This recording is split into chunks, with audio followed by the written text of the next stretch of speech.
Hey guys, does this sound good? No? You're telling me that it doesn't send luscious tingles down your spine? Didn't think so! Man, what's the deal with ASMR? 1 minute I'm watching a soft-spoken cranial nerve exam roleplay. Next minute it flicks over to Lord Farquaad does your makeup ASMR. I'm not kidding. This is genuinely a real video. And honestly, there are so many more problems with ASMR content. The odd roleplays, way too high volume, advertisement jumpscares, unimaginative ideas, and the overall inconsistency of the triggers themselves. All of which, and more, I will be going over in this very video. So strap in, turn that volume up, but probably not too much, lest you want your eardrums to spontaneously detonate, and enjoy this totally relaxing critique of ASMR.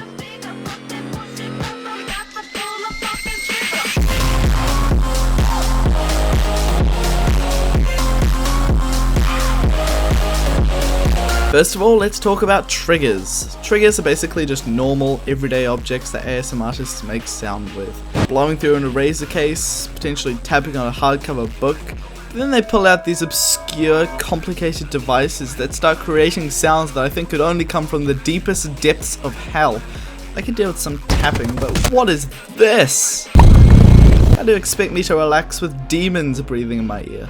And what about the uncomfortably weird roleplays? I'm alright with the doctor ones. The basic checkup is often relaxing, but man, the majority of roleplays are, well, of course there's the absolute classic beating you till you're unconscious ASMR. And of course, POV, I'm an annoying fly that keeps buzzing in front of your face and won't stop, so you smack me and I fly across the room crashing into a priceless vase with such force that it falls and shatters on the floor and you get in trouble with your mum ASMR. 50 million views. Now I want to criticize something that isn't really talked about, but really deserves to be. ASMR artists will destroy their mics if it means recording a half-decent sound. They pour water onto the mic, light matches near it, hold live animals beside it, record underwater, in a volcano, a nuclear power plant on top of Mount Everest, in a zoo, in a graveyard, in Fred's living room, in the forest. It's ridiculous how much an ASMR artist's mic goes through on a day-to-day basis.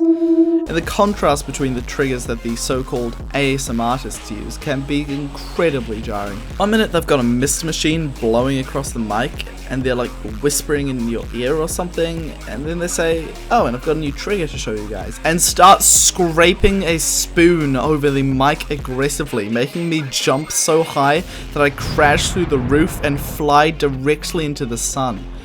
I genuinely thought that ASMR was meant to be relaxing. I'm just watching in anxiety, waiting for that jarring trigger switch. And what about mouth sounds? As much as you might think I want the sound of someone's tongue swirling in my ear, I don't, man. I just don't. And I don't want you whispering in my ear, thank you very much.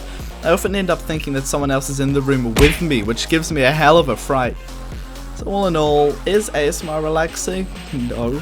Is it creative? Not really. And is it a good use of your time? Absolutely not. But what am I saying? This is all just my opinion. If you like ASMR and it really does help you relax, no judgment. And, you know, I probably hate it just because I don't like people whispering in